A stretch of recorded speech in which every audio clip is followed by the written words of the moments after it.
Naman ang usapan, yan natin pag-uusapan. Ano gusto mong malaman, tapusin ang ating video. Once again, if you're not yet connected, please do subscribe and click our tiny notification bell so that you'll be updated every time we have a new upload videos. Disclaimer din po, mga videos po natin ay para lamang po sa may bukas ang kaisipan at may malawak na pang-unawa. Kung wala po tayo nito, maaari na lamang pong mag-skip at mamili ng mga videos na nararapat para sa inyo.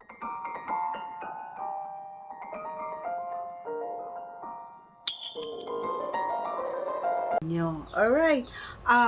Hindi lahat, no, mga idol, hindi lahat ng mga girl lalo ay gusto ito. Yung iba naman ayaw kasi sabi nila may KILITI daw sila. So ayaw nila.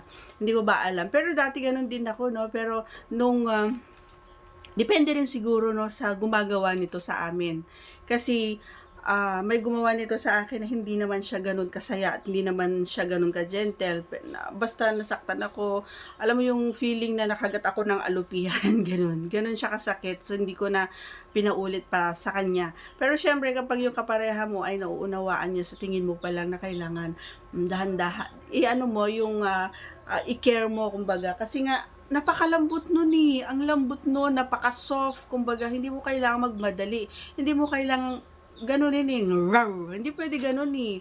Dapat ganun lang, oh, ganun lang dapat. Hindi yung ano na eh, yung atake mo, kumbaga sa, naandun eh, napakaliit, napaka-soft. So, hindi mo kailangan, dapat dahan-dahan lang, kahit sa paghawak mo man lang doon is dahan-dahan lang tayo, mga idol, para mas ma-appreciate at mas maramdaman. Kailangan mong iparamdam sa kanya na doon sa kaloob-looban or sa kaibuturan niya ay ramdam niya, kumbaga yung saya, ganon. So, para sa akin na idol, number 1 ito para sa akin, para makatulong, kumbaga na medyo umiinit yung panahon sa akin. Oo, ito, pag hindi niya ginawa rin ito, mga idol, maliban sa pagkain, sa baba, ay hindi ko na-appreciate. Hindi. At gusto ko kasi habang ako ay nagtatrabaho, kapag ako yung nasa taas, kailangan ay naandun siya. Nakafocus siya doon. Kailangan ay nagtatrabaho siya doon. Kung hindi siya nagtatrabaho doon, umaalis talaga ako, nagba-back out ako. Kung ayaw niyang magtrabaho doon, kay Dudu, ay umaalis talaga ako, nagtatrabaho. Kailangan magtrabaho siya kay Dudu habang tayo ay nagtatrabaho sa taas. Gusto ko kasi yung sumasabay ako habang siya ay nagtatrabaho sa taas. And doon na yung, kumbaga yun na yung starting, kumbaga na tataas talaga, kumbaga yung pakiramdam natin na ang saya. Wala kong ibang bukang bibig kundi ang saya, SRAIP, AP, ganyan. Yun yung lagi kong bigkas sa kanya. And then, mahal na mahal ko siya, ganyan. And, basta yung mga magagandang bagay. Every time, saka ito yun, masasabi ko sa inyo, mga idol, na kapag kayo ay nakikipag, alam mo yun, nakipag-ano sa inyong mga kapareha, huwag niyong ikwento habang kayo ay naggaganon, is huwag niyo nang ibalik yung mga nakaraan niyo na pangit. Kailangan puro magaganda lang.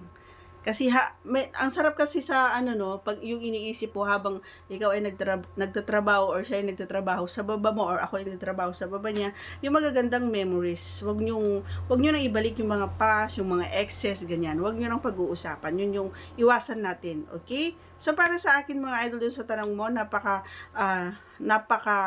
importante yung Dudu. Talaga napaka-importante yun, mga idol, na bisitahin nyo bago kayo bumaba. Okay? Yun kasi yung nakakapagpaangat kumbaga ng yung kasiglahan, kumbaga, ng namin.